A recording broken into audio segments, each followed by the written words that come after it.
5 जून 2023 मुंबई थाने के मीरा रोड पर एक अपार्टमेंट है, गीता आकाशदीप अपार्टमेंट। उस अपार्टमेंट के 7वें फ्लोर पर 4 फ्लैट है। Flat number 701, 702, 703, 704। अचानक फ्लैट नंबर 703 को सुबह से ही अजीब सी बदबू आती है। ऐसा लगता है कोई जानवर मरकर सड़ चुकी है। वो अपने पूरे फ्लैट को बहुत ही अच्छे से छानबीन करते हैं, साफ सफाई करते हैं, मगर उनको अपने फ्लैट के अंदर चूहा, बिल्ली, छिपकली वगैरह कुछ भी मरा हुआ नहीं मिलता है। जैसे जैसे दोपहर होती है बदबू और ज़्यादा आने लगती है। फिर फ्लैट नंबर 703 वाला फ्लैट नंबर 701 और 702 से पूछता है, क्या तुम लोगों को भी कुछ मरने की अजीब सी बदबू आ रही है? तो वो दोनों फ्लैट वाले भी बोलते हैं, हमें भी अजीब सी बदबू आ रही है। फिर वो भी अपने अपने घर को अच्छे से साफ सफाई करते हैं। उनको भी कहीं से भी किसी भी प्रकार का कुछ मरा हुआ नहीं मिलता है। यहाँ पर एक चीज क्लियर कर दूं, फ्लैट नंबर 704 में एक मियाँ बीवी रहते हैं, जिनके साथ किसी का मिलना जुलना बातचीत नहीं होती है, जिसके वजह से ये तीनों फ्लैट वाले आपस में ही बातचीत करते हैं इस बदबू को लेकर, मगर फ्लैट नंबर 704 से इस बारे में बातचीत नहीं करते हैं। दोपहर से रात हो जाती है, मगर बदबू कहीं से भी कम होने का नाम नहीं लेती है। इस दौरान जो फ्लैट नंबर 703 है, जिसको सबसे पहले बदबू आई थी, उस घर में सोमेश नाम का एक बंदा था। वो अपनी मम्मी से बोलता है, जो मम्मी, हमारे इस अपार्टमेंट में कहीं किसी ने किसी को मारकर घर में ही लाश को छुपाकर तो नहीं रखा हुआ है, जैसे कि हाल ही में दिल्ली के श्रद्धा आफ्ताब मर्डर केस में हुआ था।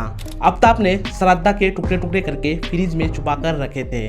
तभी सोमेश की मम्मी डांट लगाकर बोलती है, जो तुम्हारा दिमाग खराब हो चुका है, पूरे दिन न्यूज चैनल पर अनाप शनाप चीजें देखते रहते हो और अनाप शनाप चीजें बोलते रहते हो। इसके बाद अगले दिन 6 जून 2023 आ जाता है। इस दिन बदबू और ज्यादा बढ़ जाती है, ऊपर से गर्मी का दिन। फिर ये तीनों फ्लैट वाले अपार्टमेंट में जो साफ सफाई मेंटेनेंस का काम संभालते हैं, उनको कंप्लेन करते हैं। वो सभी जाकर छत वगैरह की साफ सफाई करते हैं, जो भी ड्रेनेज एरिया वगैरह होता है उनकी साफ सफाई वगैरह करते हैं, मगर बदबू फिर भी नहीं जाती है। और ये बदबू सिर्फ 7th फ्लोर में ही होती है। किसी तरह 6 जून भी बीत जाता है और 7 जून आ जाता है। आज वेडनेसडे का दिन होता है। फिर फ्लैट नंबर 703 वाला यानी कि सोमेश बदबू को महसूस करने की कोशिश करता है। आखिर बदबू कहाँ से सबसे ज्यादा आ रही है? वो चारों तरफ इधर उधर घूमता है और बदबू कहाँ से सबसे ज्यादा आ रही है उसको महसूस करने की कोशिश करता है। फिर जैसे ही फ्लैट नंबर 704 के दरवाजे के पास पहुंचता है, वो 90% श्योर हो जाता है बदबू इन्हीं के घर से आ रही है। फिर सोमेश फ्लैट नंबर 704 के दरवाजा को नॉक करता है और तब दरवाजा खुलने की जगह घर के अंदर से परफ्यूम छिड़कने की आवाज आती है और अचानक सब बदबू गायब हो जाता है, खुशबू चालू हो जाता है। यहाँ पर सोमेश 100% श्योर हो जाता है कुछ तो गड़बड़ है और बदबू यहीं से आ रही है। फिर वो दोबारा नॉक करता है। तभी फ्लैट नंबर 704 का दरवाजा खुलता है और मनोज सैनी बाहर आता है, जो कि उसी फ्लैट में रहता है कई सालों से। उसकी उम्र 56 साल होता है। सोमेश मनोज से पूछता है, जो सर, आपको एक अजीब कुछ जानवर वगैरह सड़ने की बदबू नहीं आ रही है? मनोज बोलता है, बहुत बदबू आ रही है, कोई जानवर वगैरह मर गया होगा। अभी मैं बाहर जा रहा हूँ, मेरी एक बहुत ही अर्जेंट मीटिंग है, शाम को आकर देखूंगा कहाँ पे कौन सा जानवर मरा हुआ है। फिर वो हड़बड़ी में दरवाजा को ताला लगाता है और बाहर चला जाता है। वीडियो अगर अच्छी लग रही है तो एक लाइक जरूर करना। सोमेश अपने घर में वापस आता है और सबको बोलता है कुछ तो गड़बड़ है। उसके घर से इतना गंदा बदबू आ रहा है, तब भी उसको कोई फर्क ही नहीं है। ऊपर से जब मैं उसके दरवाजे पर नॉक कर रहा था तो वो अंदर से परफ्यूम छिड़का रहा था। फिर ये बात फ्लैट नंबर 701 और 702 में बताता है। सभी परफ्यूम वाली बात को सुनकर हैरान हो जाते हैं और एक शक के नजरों से देखने लगते हैं। उसके बाद सोसाइटी के हेड को, सिक्योरिटी गार्ड वगैरह को इसके बारे में बताया जाता है। सबको सुनकर हैरानी होती है और श्रद्धा आफ्ताब का केस याद आता है। फिर तुरंत ही पुलिस को कॉल लगाया जाता है। पुलिस तुरंत ही अपने टीम के साथ गीता आकाशदीप अपार्टमेंट में पहुंचती है। फिर सोसाइटी के लोगों से पूरी कहानी सुनती है और फ्लैट नंबर 704 में दस्तक देती है। जैसे कि दरवाजे पर ताला लगाया हुआ था, तो पड़ोसियों को गवाह बनाते हुए पुलिस ताला को तोड़ती है और दरवाजा खोलती है। दरवाजा खोलते ही इतनी तेज बदबू आती है जिससे कई लोग उल्टियां जैसे महसूस करने लगते हैं, मगर फिर भी नाक वगैरह पर रुमाल रखते हुए पुलिस आगे बढ़ती है। सबसे पहले फ्रिज को खोलकर देखा जाता है, मगर उसके अंदर पानी के बोतल वगैरह छोड़कर कुछ भी नहीं होता है। Police bedroom, living room, bathroom हर जगह अच्छे से चेक करती है, मगर बदबू किस वजह से आ रही है वो नहीं मिल पाती है। फिर पुलिस धीरे धीरे किचन की तरफ बढ़ती है और उनको बहुत तेज बदबू आने लगती है। जैसे ही वे किचन में पहुंचते हैं, उनको नीचे 2 प्लास्टिक की बाल्टी और एक टब रखी हुई दिखाई देती है। बाल्टी और टब दोनों में ही अजीब कलर का पानी होता है। उसके बाद पुलिस की नज़र गैस के ऊपर जाती है। गैस के ऊपर एक तवा, 2 स्टील की चम्मच और एक प्रेशर कुकर रखी होती है। चैनल पर नए हो चैनल को सब्सक्राइब करना। जब पुलिस करीब से तवे को देखती है तो उन्हें बहुत ही छोटे छोटे मांस के टुकड़े उसके ऊपर लगे हुए नजर आते हैं। ऐसा लगता है उसमें मांस वगैरह को भूना गया होगा और साथ ही में चम्मचों को भी अच्छे से देखा जाता है तो उनमें भी थोड़े थोड़े मांस के टुकड़े लगे हुए होते हैं। फिर कुकर को खोलकर देखा जाता है। यहाँ पर सब हैरान हो जाते हैं। कुकर में भी उबले हुए छोटे छोटे मांस के टुकड़े होते हैं, मगर पुलिस ये सारे सीन देखकर समझ नहीं पाती है आखिर ये मांस किस चीज का है। उसके बाद बाल्टी और टब में रखे हुए पानी को भी अच्छे से देखती है तो उनके अंदर भी नीचे की तरफ मांस ही होते हैं। यहाँ पर पुलिस को थोड़ा बहुत शक हो जाता है, कुछ तो गड़बड़ है, शायद ये इंसानी मांस है।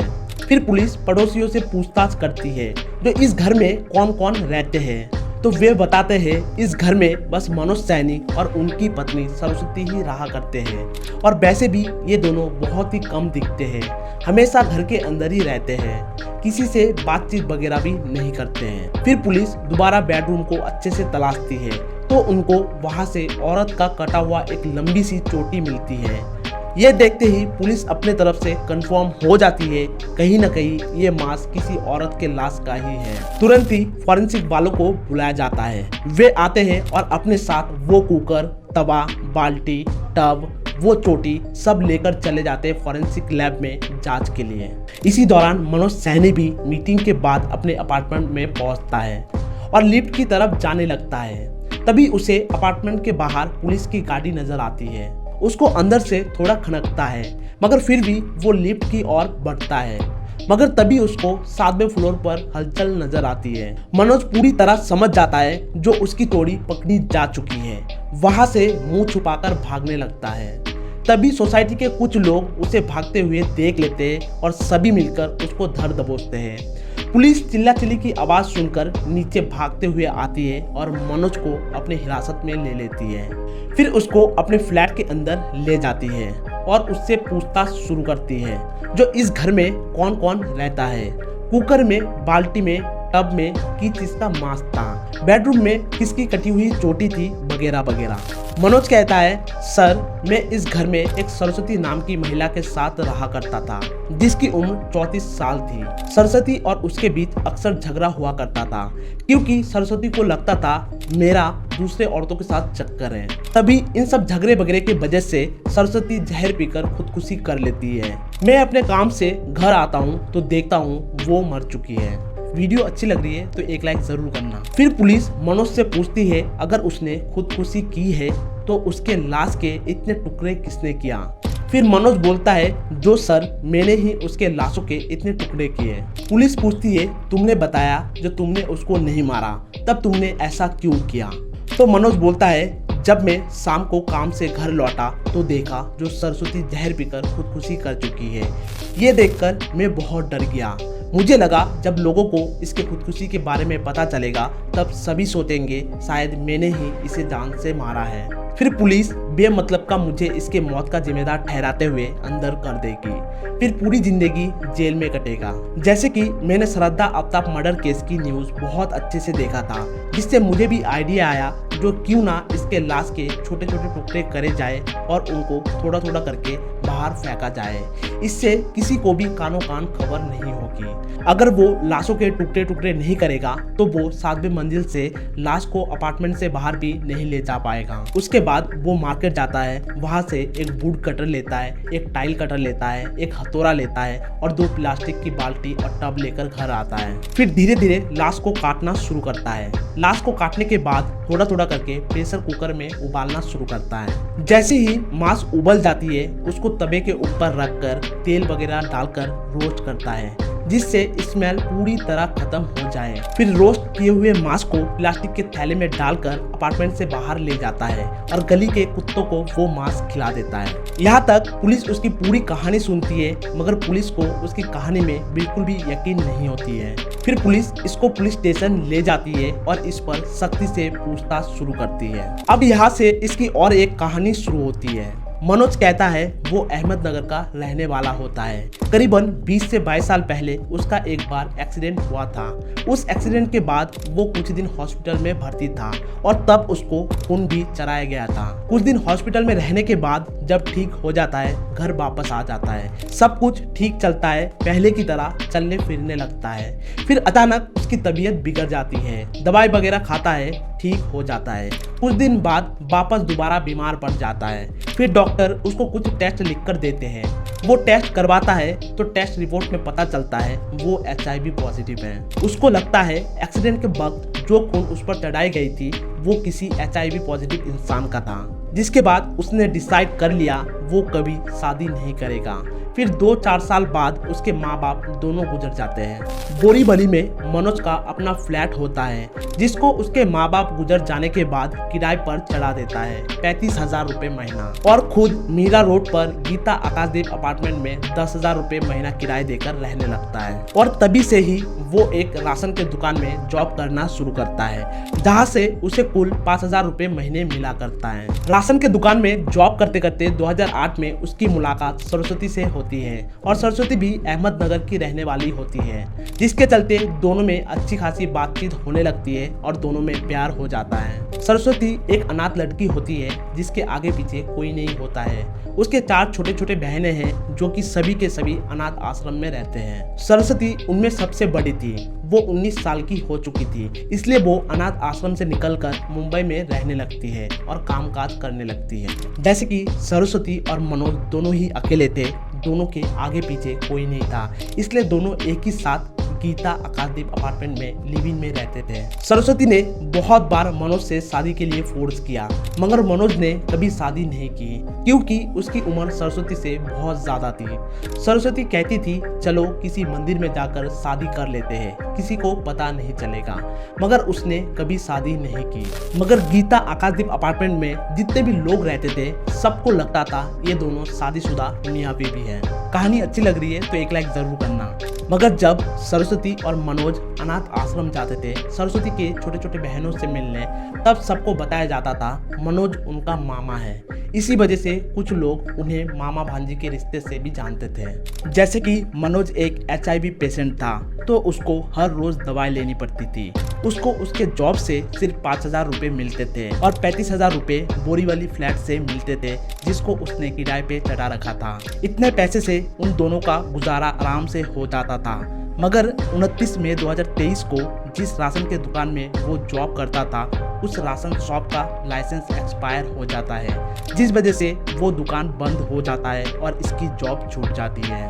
पुलिस को अब भी इसके बातों पर यकीन नहीं होता है। पुलिस इससे और सख्ती से पूछताछ करती है। फिर ये कुछ और कहानी सुनाना शुरू करता है। वो कहता है सरस्वती के साथ लिविंग में रहते रहते उन्होंने छुपके से शादी कर ली थी किसी मंदिर में जाकर। किसी को भी इनके शादी के बारे में नहीं पता था।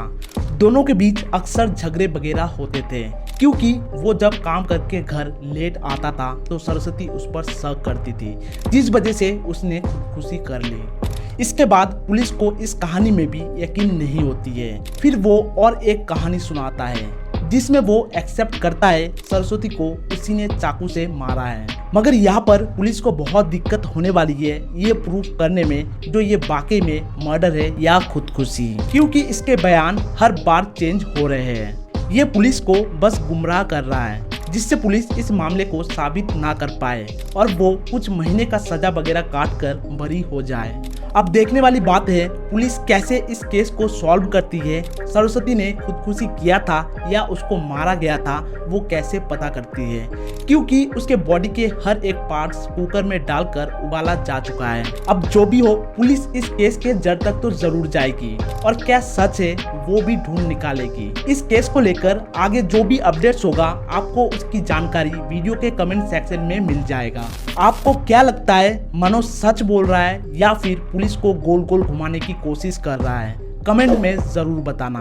कहानी अगर अच्छी लगी तो एक लाइक ज़रूर करना, जितना हो सके इस वीडियो को शेयर करना। अब आपसे मिलेंगे किसी और वीडियो में, तब तक के लिए जय हिंद जय भारत।